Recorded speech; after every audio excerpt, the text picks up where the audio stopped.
Son politicón. América Latina ante el nuevo orden geopolítico. Tierras raras, litio y agua, el tesoro que América Latina no sabe defender. La batalla geopolítica por América Latina no se libra por influencia abstracta ni por prestigio ideológico, se libra por recursos concretos que definirán el siglo XXI. En mi columna anterior expliqué cómo China y Estados Unidos disputan la región mediante infraestructura y tecnología. Hoy corresponde responder la pregunta fundamental, ¿por qué? ¿Qué hace a América Latina tan valiosa que justifica decenas de miles de millones en inversiones estratégicas? La respuesta está en tu bolsillo. Ese smartphone contiene al menos 17 elementos químicos llamados tierras raras, cerca del 90% de cuyo procesamiento mundial lo controla China. América Latina tiene reservas significativas de esos elementos, además de litio para la transición energética y agua dulce que será más valiosa que el petróleo. El problema no es tener los recursos. El problema es repetir 500 años de historia donde otros extraen nuestra riqueza, la procesan, la capitalizan y nos la revenden como tecnología. Conviene entender algo antes de celebrar la riqueza mineral de la región: tener reservas no garantiza poder.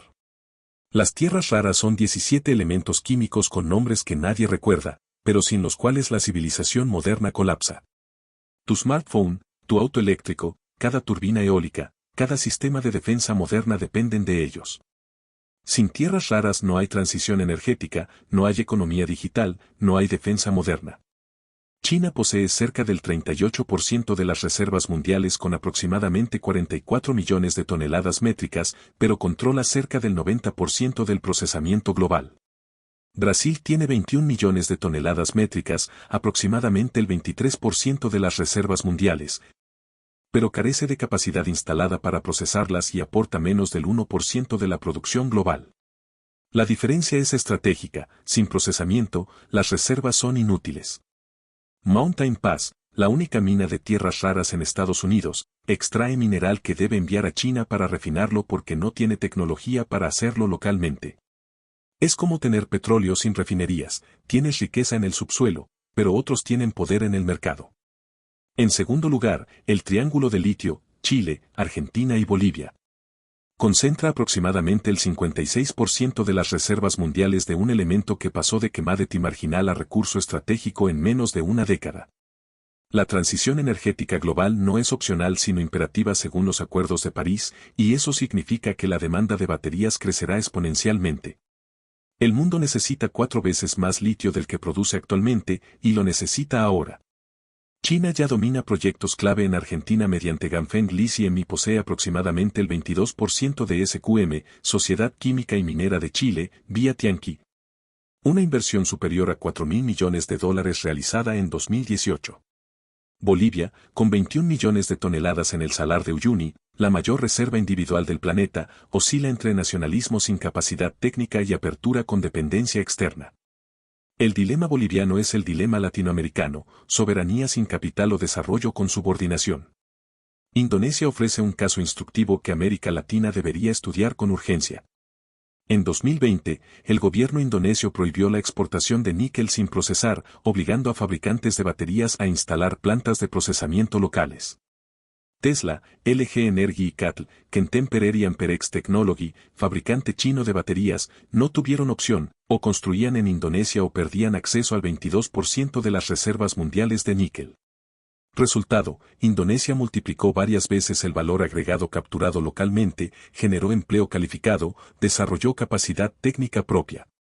¿Qué impide a Chile, Argentina y Bolivia coordinar una estrategia similar con el litio? No es falta de recursos ni de mercado. Es falta de voluntad política y coordinación regional. Desde una perspectiva de largo plazo, hay un recurso más estratégico que el litio y más valioso que las tierras raras: el agua dulce.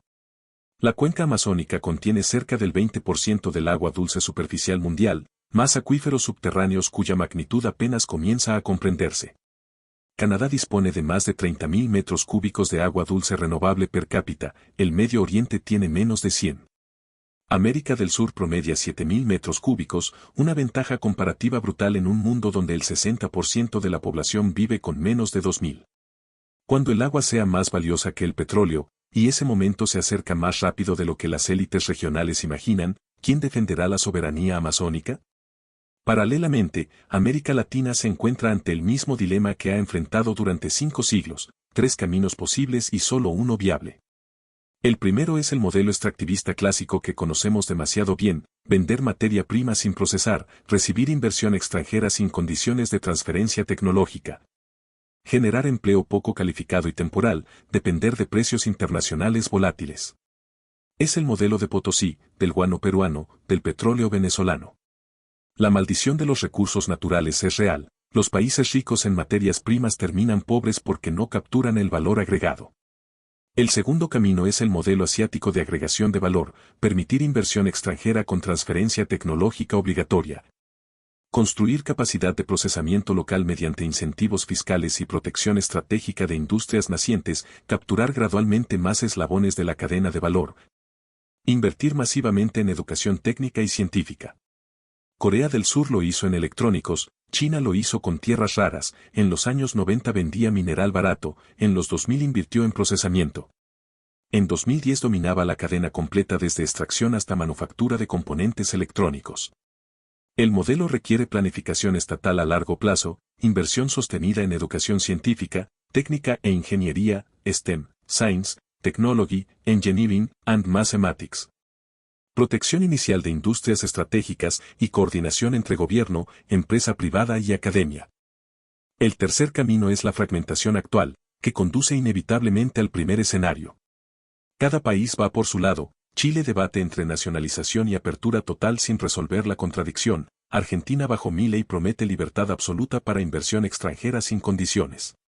Bolivia mantiene nacionalismo retórico sin capacidad técnica ni capital, Brasil bajo Lula quiere industrialización, pero enfrenta oposición del agronegocio y las élites financieras. Ante esta coyuntura, conviene recordar que una proporción significativa de los líderes mundiales encuestados por el World Economic Forum anticipan turbulencia en los próximos 2 años. Los factores de presión son múltiples y convergentes: cambio climático acelerado que convierte sequías en crisis geopolíticas. Demanda tecnológica explosiva donde la inteligencia artificial requiere chips más complejos que demandan más tierras raras. Transición energética que no es opcional según compromisos internacionales. América Latina tiene una ventana de oportunidad histórica: por primera vez en 200 años, el mundo necesita a la región más de lo que la región necesita al mundo. Europa está desesperada por seguridad energética post-dependencia rusa, Estados Unidos busca desesperadamente alternativas a China. Asia requiere alimentos y materias primas que solo América Latina puede proveer en las cantidades necesarias. Pero esa ventana no estará abierta indefinidamente. Por tanto, América Latina enfrenta una decisión que definirá las próximas generaciones: repetir 500 años de extractivismo donde otros capitalizan nuestra riqueza. O construir capacidad estratégica propia que capture el valor agregado y transforme recursos en desarrollo sostenible. No se trata de romanticismo tercermundista ni de nacionalismo ingenuo. Se trata de aprender lo que Indonesia, Corea del Sur y la propia China aprendieron: los recursos naturales son una ventaja comparativa, no un destino. Tener los recursos no garantiza el poder. Saber qué hacer con ellos, sí. La diferencia entre repetir extractivismo y construir poder estratégico no es ideológica, es generacional. Y el margen de decisión se reduce cada año. Continuará.